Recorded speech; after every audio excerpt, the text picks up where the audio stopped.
Lances da tela e comentários. Começa com você, menino CJ. Tá com uma belíssima camisa hoje. Frio, né? Massa de tomar. Aliás, não é camisa, é blusa. O Atlético venceu 2-0. E isso aí que fez o torcedor ficar ainda mais chateado, CJ. Sério? Não dá pra não falar. Não, amigo. Uma vitória. Mas aí, me perdoe. Boa tarde. Buenas tardes. Seja bem-vindo ao seu último dia útil. Fábio, você tá me tirando, me mandando embora da banda? Ainda não, mas você vai tirar um bom período de balão. Aliás, a diretoria vai te afastar por um longo período. Boa tarde ao pessoal do estúdio, a quem está em casa. Ô, Everton, chorar só esse jogo? Não, né? Aí o time do Inter ou o torcedor do Inter, eles vão chorar a derrota para o Sport. O torcedor do São Paulo vai pensar, meu Deus, estávamos 7 pontos à frente e terminamos a 5 atrás do Flamengo. E quando o São Paulo liderava, ele tinha 7 de vantagem e nem era para o Flamengo. É um campeonato que teve o Bahia como líder, o Vasco como líder, lá no começo. Aí depois sambou aí pelo Atlético, pelo Inter, São Paulo. E quem ganhou foi quem liderou apenas 2 rodadas. E é campeão perdendo. Foi um campeonato tão atípico, com tantos e diversos fatores extra-campo e dentro do campo também, com um calendário, com tabela, com loucuras, com surto de Covid. Foi bem estranho, bem diferente do que a gente está acostumado. Sem torcedor, claro, e aí ganha o campeonato quem no final perdeu. Perdeu para o São Paulo, mas aí tem um grande time e é o melhor time do Brasil, sim. O Inter merece ser citado e o Atlético faz uma ótima campanha, muito boa campanha. Poderia ser melhor? Claro que sim. Claro que poderia ser melhor, mas foi muito boa. Não mais se compararmos ao campeonato de 2019, numa 13ª colocação. E o jogo de ontem a gente pode pegar os 2 tempos e seria um absurdo eu usar de 2 coisas. A primeira, pedirem perdão ao Everson, e a segunda, existe uma quenodependência, é o que a gente vai deixar aqui no ar. Ontem, durante a partida, trabalhava na 98 e vendo aquele Palmeiras, né? Trabalhava? Você trabalha mais não? Trabalhava, não, eu espero que eu trabalhe. Ontem eu trabalhei. Trabalhei na 98. Saber como é que vai ser agora. Vai saber, exatamente. Trabalhei ontem na transição da 98 e falei com o Gomide. O Gomide, que Palmeiras é esse aí, hein? Como é que ele tá escalado? Que doideira. Aí o Gomide, um 5-4-1, mas totalmente diferente. Tiveram um primeiro tempo bem chato, né? Com a mudança aí de Igor Rabelo, Zaratio e Tardelli, a presença deles, né? E o Atlético sofreu muito com bolas enfiadas no meio da zaga, tanto com o Igor Rabelo e o Alonso, sofreu muito. Lance do começo do jogo, muita gente discutindo que o Everson deveria ser expulso ou não. Eu acho que não, o amarelo foi de bom tamanho, mas numa falta o Everson pegou, salvou e no segundo tempo, amigo, entra o Keno. Olha o lance aí, Entra o Keno. Foi esse agora. O Palmeiras usou essa bola enfiada no meio dos 2 zagueiros algumas vezes durante o primeiro tempo, né? E aí no segundo tempo o Keno entra e como faz diferença no 1 contra 1, até o Arana joga melhor com o Keno pelo meio. Ele fica mais espetado, ele é aberto, ele joga, ele parte para cima, ele é o garçom. O Keno realmente faz a diferença nesse ataque atleticano, né? Muito bem. Pessoal, antes de girar aqui com o Gomide e com o Grice, só passar pelo Twitter também, porque lá a gente pergunta, atleticano, em qual momento o Atlético deixou de ganhar o título? E aí a gente dá aqui as opções. Goiás 1, Atlético 0, Vasco 3, Atlético 2, Atlético 0, Atlético Paranaense 2. E aqui embaixo, desequilíbrio, dentro, barra, fora, 43% ali sendo mostrado. Pode dar seu voto lá na enquete, daqui a pouco a gente mostra mais uma vez, mas continua mandando o seu vídeo também para o nosso 997727663, que é o nosso Bandzap, para o Grita Torcedor. Lá no finalzinho do programa, o seu comentário gravado vem para a tela aqui. Sobre o que você achou desse campeonato brasileiro? Você está lamentando uma derrota? Você está vendo a situação? Caramba, foi principalmente agora na reta final, campeonato de 38 rodadas. A avaliação, depois de tudo que aconteceu, é uma avaliação positiva que você faz do Atlético? Manda para cá, 99772, está aqui em cima o número, 7663. Vinícius Grice, você pode responder a pergunta que eu fiz aqui para o telespectador de casa, fica à vontade. Também para emendar com a análise do jogo e também eu sei que você vai agredir quem está falando de uma vitória, você age sempre assim, você é agressivo. Então fique à vontade, porque agora o espaço é seu, a câmera é sua. Vai nele agora, ô Pisquila, direto na face dele. Sampaoli para você, fez um trabalho regular, bom ou ótimo? São as 3 perguntas que eu faço. Boa tarde, Everton. Boa tarde a todos, a quem está em casa. Que bom que você sabe que é o negócio mais bobo que tem é ficar falando, nossa, se fosse mais uma vitória, porque serve para todos os times. Para todos. Essa opinião aí foi do Murilo do Sion. Foi? Cuidado, as críticas. Ô Everton, sobre a enquete, né? Eu acho que não dá para apontar um jogo só, porque é aquele negócio, né? Sempre vai ter um jogo ou outro que você, por algum motivo, ou outro perdeu, deixou de ganhar. Eu acho que o que mais prejudicou o Atlético no campeonato foi o desequilíbrio, né? A incapacidade para manter o desempenho fora de casa. Mas é aquilo que eu disse, todo mundo, o Internacional perdeu para o Sport há 2 rodadas no Beira-Rio.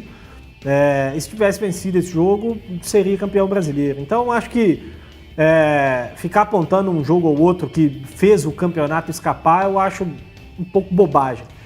O que precisamos dizer é que o Atlético fez um bom campeonato brasileiro, né? Uma das melhores campanhas do Atlético aí nos últimos anos. Acho que o trabalho do Sampaoli foi bom, longe de ter sido ótimo, mas foi bom. E uma pena que ele não continue, porque acho que teria aí uma margem de evolução, né? Sobre o jogo de ontem, acho que não tem muito pra gente dizer. Foi um jogo num ritmo mais de treino ali, né? Os dois times mais desinteressados, assim, com menos foco. O Palmeiras até conseguiu competir um pouco melhor no primeiro tempo. O primeiro tempo foi divertido, assim, em termos de chances, né? Os dois times com espaço para jogar, conseguindo criar alguma coisa. O Everson muito bem de novo, como disse o CJ, né? No segundo tempo, o Palmeiras diminuiu um pouco, perdeu um pouco, foi perdendo um pouco de ritmo. O Abel não tinha muita peça ali no banco de reservas para mexer, tanto que acabou fazendo 2 substituições, só se eu não estiver enganado. Ao contrário do Atlético, que colocou o Keno, colocou o Johan, melhorou muito em termos de desempenho, e aí acabou conseguindo cravar uma vitória tranquila, que poderia ter sido até por uma margem melhor, né? Poderia ter sido até por uma margem maior. O Atlético perdeu 2, 3 ótimas chances no segundo tempo que poderiam ter ampliado. Mas enfim, acho que foi um bom campeonato brasileiro do Atlético, com alguns problemas que precisam ser corrigidos para a próxima temporada, alguns ajustes em termos de elenco que podem ser corrigidos para a próxima temporada, mas que com paciência o caminho está trilhado. Tem que ter paciência agora e calma para colher frutos um pouco mais à frente. O Gris disse campeonato foi muito ruim, muito ruim. Não, ontem foi um grande retrato do quão ruim foi o que campeonato. ontem, se o Flamengo mete um pau no São Paulo e o Inter mete um pau no Corinthians, você mudaria a sua opinião com os dois resultados? Porque eu falei ontem, resultadismo, é isso aí. Muito tempo atrás que ele foi ruim. O campeonato foi muito ruim. Pô, no meio, o cara tá vendo aí a pandemia, o desespero, quanto isso atrapalha. Sim, a pandemia é uma das causas. Mas ainda assim tivemos um bom campeonato. Quer dizer, é a sua opinião, eu preciso respeitar, mas a minha é diferente, não foi tão ruim assim não. Agora, ontem, esses 2 jogos aí, mamãe querida, hein? Agora, o Gris disse uma coisa ali, lá em 2012, quando o Atlético começou a montar aquele time campeão em 13, o Atlético foi vice-campeão, ali notava-se uma mudança no que o Atlético pensava eu não estou dizendo que está certo, que é assim que se faz, gastaram dinheiro, erraram demais, etc., desperdiçaram muito dinheiro de lá para cá com várias contratações que nunca se justificaram, trocas de treinadores, diretores de futebol, uma esculhambação, ponto. Mas o que eu estou dizendo é o seguinte, lá em 2002, quando decidiram mudar o Atlético de patamar, e o Atlético foi vice-campeão, já falei isso aqui algumas vezes. Calil e Malu falavam muito de, vamos montar um time que... O Calil, em agosto de 2012, disse, esse time está pronto para ser campeão. Ele está pronto com pequenos detalhes a serem ajustados para começar a ganhar títulos a partir do ano que vem. Ele falou em agosto de 2012 aqui, dentro deste prédio. E aí, 13 ganhou título, 14 ganhou título, 15 foi finalista, depois, em que ano depois ele foi finalista de Copa do Brasil? Em 16. Depois, 17, 18, como é que foi? Eu não me lembro. A última final de Copa do Brasil foi 2016. 16, né? Mas ele fez campanha no Campeonato Brasileiro 2015 foi vice-campeão Vice-campeão, brasileiro. isso, 2016 isso. foi Corinthians do vice-campeão da Copa do Brasil. Então você vê que de 12 até 16 o Atlético brigou na cabeça, né? Aí esse ano o Atlético fecha o Campeonato Brasileiro por uma vitória, brigando lá em cima na cabeça. Só que é um processo agora que vai recomeçar. Não é a sequência do trabalho do Sampaoli. Isso acaba gerando algum tipo de ruptura. Nós só vamos saber quando começar. Agora, que os problemas hoje, Gomide, estão bem mais fáceis de serem resolvidos, eu estou falando problema de carência em determinadas posições, de elenco e tal, e até de treinador, porque não estou dizendo que vai ser fácil buscar. Mas hoje, pelo que estão fazendo no Atlético, a questão financeira parece não ser um problema, diante do que está sendo feito. Tem aquela colega Fernanda Keula, que eu acho que ela ainda é da Globo, né? Ainda é do grupo e tal. Ela fez um tweet falando que está com medo de tudo isso que está acontecendo no Atlético. O próprio Rubens Menin respondeu a ela dizendo que está tudo feito tudo sendo feito com muito cuidado e tal. Então os problemas estão, pelo menos pelo que aparenta, estão mais fáceis de serem resolvidos, Gomide. Buenas tardes, incendiário. Opa, boa tarde, Everton. Boa tarde quem está em casa nos acompanhando. Um ótimo final de semana a todos. Muita paciência para você que nos assiste aí pelo YouTube, através do seu celular, que está na fila dos postos aí, né? Estávamos a caminho aqui da Band, nós 4, né? Surpreendidas aí com filas quilométricas nos postos. Enfim, muita paciência. É uma aglomeração de carros, mas pelo menos cada um dentro do seu, né? Ô Everton, acho que você tocou num ponto importante e falamos disso aqui já quando debatemos sobre a substituição do Jorge Sampaoli pelo próximo técnico que o Atlético virá a contratar, que quem chegar, seja ele brasileiro, seja ele europeu, seja ele sul-americano, enfim, o trabalho não será uma extensão do que fez o Jorge Sampaoli. E aí, para mim, vem o grande X da questão. Na minha opinião, na minha avaliação, o próximo técnico que chegar, ele não tem a nota de corte terceiro lugar no Campeonato Brasileiro. Não há garantia de que ele vai chegar no mínimo em terceiro, ou pode fechar como vice, ou fechar como campeão. Não existe esse tipo de garantia no futebol. E aí fica a pergunta, o próximo técnico que será anunciado em breve pelo Atlético, ele também terá o direito de implementar a ideia num ano para colher frutos no próximo? Ou o torcedor ou a diretoria vai considerar que é uma extensão do trabalho do Sampaoli? Porque não é uma extensão, Everton. O Sampaoli tem uma maneira de trabalhar, e eu digo na forma como ele coloca o time dentro de campo e como ele busca as vitórias, né? Como ele enxerga futebol, como ele quer que o time dele jogue. Ele tem uma certa gestão de grupo que é diferente do próximo que virá. O próximo que virá, ele pode ter um trabalho de campo que seja, vamos dizer assim, inferior ao do Sampaoli, mas a gestão de grupo dele seja melhor e isso impacte positivamente e consiga até melhores resultados, né? Mas não existe garantia, porque eu sei que contratou o Nath, eu sei que contratou o Hulk, eu sei que trouxe o Dodô, tem aí a intenção de, agora após o final do Campeonato Brasileiro, fazer uma investida pelo Edenilson, enfim, entre outros atletas que podem chegar ou que podem sair, enfim, fortalecer o elenco. É um indício de que pode fazer um ano melhor? Sim, pode, só que o futebol ele tem N fatores que não é apenas o dinheiro e que não é apenas o treinador.